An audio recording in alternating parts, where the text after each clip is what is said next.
Full Force Revolution. Hello and welcome to Inconvenient Vedic Truths, Part 4. This is on Ahimsa, non-violence. So this term Ahimsa, Sanskrit term, is found in the Vedas, throughout the Vedas actually, but in Bhagavad Gita about 3 times Krishna states that one of his qualities is Ahimsa, or non-violence, and then knowledge, one of aspects of knowledge is to be non-violent, and then aspects of saintly people is to be non-violent. So we're going to get into a bit more what that means. In the Vedas it says that there's 4 legs of Dharma. Dharma is like a bull, and so these 4 legs are the foundation. So Ahimsa is one of those, non-violence, and then truthfulness is another, cleanliness and austerity, or focus you could say. So they're not the goal, but they're foundation that you can sit on to attain the goal. This is the issue, is if you think that's the goal and you've attained that, then you don't need to do anything further. So you could say the modern interpretation of Ahimsa in some ways is this term veganism, which is a term that was coined in the middle of last century by Donald Watson in England. Obviously sort of taking the word vegetarianism and then taking that to another level really, which of course is an ancient principle. It's not a new thing to not harm animals, not eat or harm animals. So he didn't create that, he just sort of coined that term. And actually I think about 1960 in America the first vegan organisation was called Ahimsa. So very soon they realised that what they're doing is an actual ancient principle. It's been done long ago, it's just been lost like other things. So the vegan movement has spread a lot around the world. I don't know the percentage now, but there's a fair few percentage of people in all different countries in the world would claim to be vegan.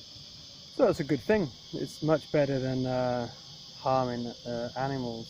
So if you harm animals, then very difficult to make any spiritual progress, because not only the karma will sort of hold you back, but also eating that product of violence, and also the products of fear and anxiety and stress. When the animal is killed, all that's released into the body like adrenaline, and then we're consuming that. So of course it's like, in a sense, you are what you eat. Your mind does become also what you eat. If you eat very pure, healthy, natural foods, then it's uplifting, the mind becomes a lot clearer.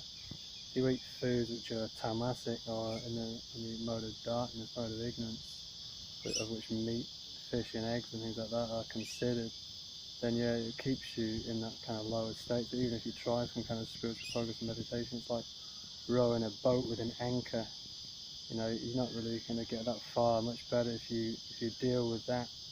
Just like in yoga, the first 2 processes of Ashtanga yoga, the 8-fold process is yama, niyam, so like the do's and don'ts. So Ahimsa would be part of one of those, also cleanliness and austerity, just basically, staying in a fit state of mind and a good kind of lifestyle, healthy kind of lifestyle, avoiding, things which are harmful and toxic. So the main issue is thinking that is the goal. It's like if you do join the dots, if there's 100 dots and then you get to say 25 dots and think, yay, done it. Of course, you've got to keep going. So, not to criticise anyone that's doing that. We should encourage that. But then also, you can also reach a lot higher. Well, think about it. Just say you're just eating plants. Well, you've only really joined millions of other species of animals. They also just eat plants. There's actually not that many animals which are carnivorous. So many species are also doing that. So to think that's just so great, that you join so many other species of animals because you're only eating plants, well, Not really. All we've really done is come to a platform of sanity. We just come to a platform of, yeah, what humans should be. Humans shouldn't be in this lower mode of violence, very violent kind of habits, eating habits. So this is not the goal, but it's certainly a good platform. And going further in Ahimsa, so every living entity, what is a living entity? If we're trying to save the living entity, are we just saving a body? Or we want to save and help the living entity within the body? So the living entity can be in all sorts of different bodies, animals, humans, fish, plants, you know, different mammals, whatever, all the different species. So we can't actually save the body, because what's happening to the body of every living entity, it's growing old and it's just heading for destruction. So even if you say you rescued an animal that was going for slaughter, then have you actually saved the animal? You have at that particular time, but later on it's going to die anyway, and you can say, well, it's going to die of natural causes. Yeah, that's fine. No one wants to die untimely, but it's still not going to be pleasant, you know, to have to grow old and die, even from natural causes. So yeah, we're only putting off the inevitable in a sense. And there's an analogy there, is that if you see someone drowning and you go out to save them and you come back with their clothes, but then the person still drowns and you think you've saved them. So we need to have compassion for the actual living entity within the body, not the external body. And if someone says, well, I don't believe in the soul, then you're caught in a conundrum, because if you just think the body is nothing but the material elements, well, the material elements are still there at the time of death, yet we say that something is gone. And also, where's the compassion for just material elements? Actually, the material elements are dead, they're not actually animated. So something has left that body, and that's what we need to be concerned for. We can't save the actual body, because the body is destined to grow old and be vanquished.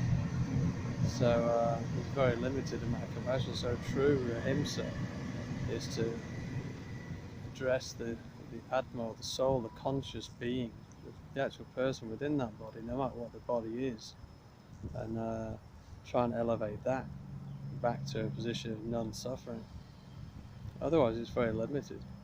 If we can't actually save that thing, then we are just saving the dress of a drowning person, or we're trying to save that. And so compassion is good, but compassion has to be placed in the right way.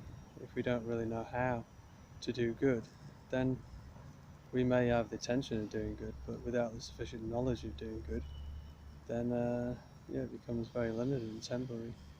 So that this is a true Ahimsa, not to just be vegetarian or vegan. This is just a platform. Yeah, we need to understand from that position of having a clear mind, a clear view, a conscious idea of what the living entity is.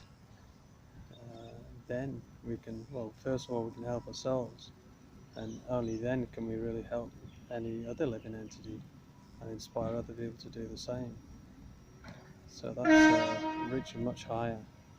And, of course, it's great that people are telling everyone not to kill animals. Yeah, that's necessary, but it's not enough. It's just not enough. At least some of us need to aim higher and bring people to the spiritual platform of understanding. And it's not just a belief; it's knowledge. You know, well, we all have a belief, but it's all based on amount of knowledge or a lack of knowledge. So someone who says, no, there is no soul, there is no God, then that's a futile kind of philosophy, because yeah, you can't save any living entity. You may try and be non-violent and good and kind and things like that, but no, you can't save yourself from growing old and dying, and you can't really save any other living entity. It sounds harsh, but yeah, this is the truth of the Vedas. It aims much higher than what people are now thinking is true compassion. Okay, thank you. Jai Sri Krishna.